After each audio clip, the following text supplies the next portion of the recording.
Alhamdulillah saya sangat puas hati sebab dia banyak sangat improvement yang dapat daripada lepas masuk ke dalam PTS, dan saya sangat berpuas hati bila dia hati dapat bagi kerjasama, dapat macam fokus dengan dia punya aktiviti apa yang dia buat, dia boleh faham kita punya arahan kita.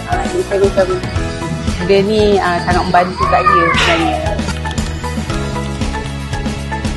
Saya sangat mengusahakan kalau untuk ibu ayah yang lagi punya anak yang berkeperluan khas untuk masuk. Dan saya yang dia ada tidak boleh masuk sebab dia sangat membantu. Dia tak sama macam tadika biasa yang ibu-ibunya ada didedahkan dengan kanak-kanak yang berkeperluan khas.